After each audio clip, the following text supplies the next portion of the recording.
Preste atenção agora que a polícia concluiu aquele inquérito que estava apurando o rompimento de um reservatório da Cagepa, que foi em novembro do ano passado. Tu lembra? Lá no bairro da Prata, em Campina Grande. Tu tá revendo as imagens aí, foi água com força, viu? Carregando era tudo.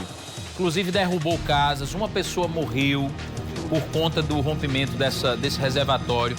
Água com força. Meu amigo, pensa numa tragédia. Zenaide Ferreira vai trazer pra gente essa novidade e os detalhes. Zenaide, contigo. Oi, Danilo, a gente volta aqui já direto da sala da delegada Necília Dantas para falar sobre o resultado desse inquérito que foi concluído. Inclusive, a delegada gentilmente vai ceder aqui as imagens para que a gente possa entender de uma forma muito didática esse resultado. Doutora Botar, seja muito bem-vinda. O que é que o inquérito concluiu? Então, o inquérito é um inquérito basicamente técnico, né? Na verdade, ocorreu aquela situação, aquela tragédia, né? De liberação de mais de 2.000 litros de água dentro da cidade, né? E a Polícia Civil foi instaurado um inquérito para que ela pudesse compreender se havia uma culpa humana naquela situação como um todo. Eu digo que foi uma inquérito muito técnico porque ele está baseado nas perícias que foram realizadas. Foram realizadas 2 perícias, uma delas pelo nosso Instituto de Polícia Científica e uma outra de forma independente pela Cagepa, cujos resultados foram muito semelhantes, né? Durante as vistorias e os levantamentos que foram feitos pelas equipes de engenharia que atuaram nessas perícias, se percebeu que o projeto que criou fez aquele, né, planejou aquele reservatório, ele continha um erro que era uma questão estrutural no solo, né? Uma questão de uma malha de ferro que deveria ter sido posicionada de uma outra forma, que da forma que foi realizado ele causou um certo desgaste muito maior.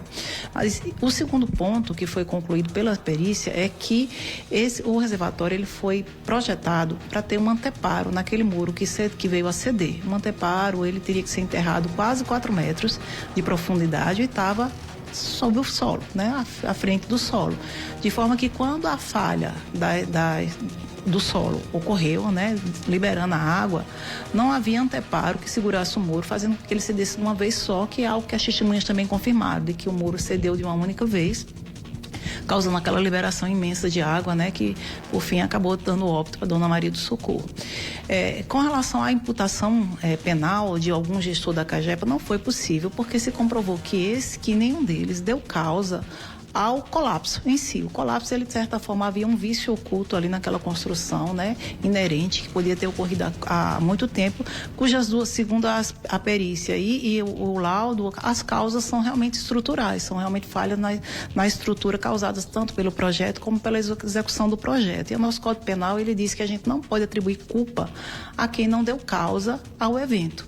E então, como foi uma situação de 70 anos atrás, nenhum desses gestores estava envolvido na causa fundamental, que é justamente a questão dessas falhas que acabaram por propiciar, né, o colapso e aquela tragédia toda. A gente está vendo aqui nessas imagens o projeto que deveria ser feito e como ele foi projetado. Quando a senhora fala da questão que ele deveria ter pelo menos uns 3 metros ou 4, a gente está falando desse lado aqui, né? Exatamente. Você pode reparar aí que pela figura, essa é uma ilustração feita pela perícia, né?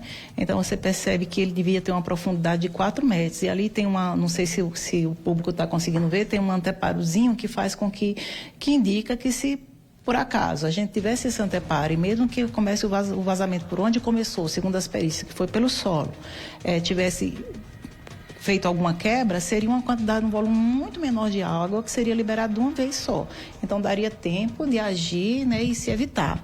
Temos também as questões da fiscalização, que é uma questão que, segundo os engenheiros que a gente ouviu, a fiscalização que ocorreu foi uma fiscalização simples, inclusive havia ocorrido 6 meses antes do evento, tinha já tido uma fiscalização simples, mas que o ideal teria sido uma fiscalização mais aprimorada. Contudo, segundo os engenheiros que foram ouvidos, né, e alguns ligados à Cagepa e outros não ligados à Cagepa, né, outros engenheiros independentes informaram que mesmo que tivesse ouvido essa fiscalização mais apurada, que de fato deveria ocorrer, ela provavelmente não constataria, né, o perigo que existia ali, aquele serviço oculto e esse perigo iminente dentro daquele reservatório.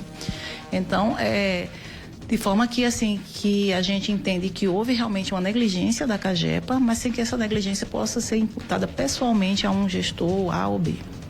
No caso, a responsabilização civil ele com certeza tem que ter, né? Não, a responsabilização civil é patente, até o relatório também reconhece quando ela reconhece sem imputar uma responsabilização, né, uma negligência, ela está dizendo que a CAGEPA de fato tem que é responsável, né, pelo cuidado.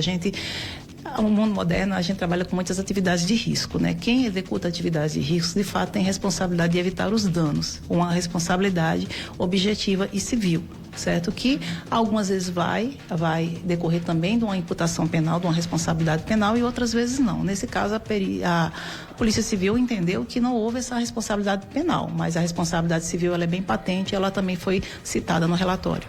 Tá certo, delegada, muito obrigada pelas explicações aqui de forma muito didática, né, Danilo, para que os nossos telespectadores pudessem entender realmente os projetos, como ele foi feito, com a falha, que é isso que o Mike Santana está mostrando, como ele deveria executado aqui na outra imagem. E agora eu vou voltando com você já com esse relato da delegada aqui explicando para a gente tudo que aconteceu naquele dia em que, infelizmente, né, ocorreu essa tragédia com a Dona Maria do Socorro e o rompimento desse grande reservatório, como mostramos todos os detalhes por aqui. Agora eu volto com você. Agora é aguardar os próximos passos, né, Zenaide? Com o inquérito concluído, com a principal causa do rompimento do reservatório sendo apontado pela polícia, pela perícia, por especialistas, é dar continuidade ao processo. É saber quem responsabilizar. Quem é que vai pagar essa conta? Quem é que vai bater no peito e dizer, fui eu? Como é que fica a família dessa senhora, que infelizmente perdeu a vida nessa tragédia? Como é que fica o prejuízo para todas essas pessoas, das várias casas que foram atingidas? Por mais que o Estado pague pelo prejuízo, a gente tem que saber como é que fica a situação, principalmente da família dessa senhora.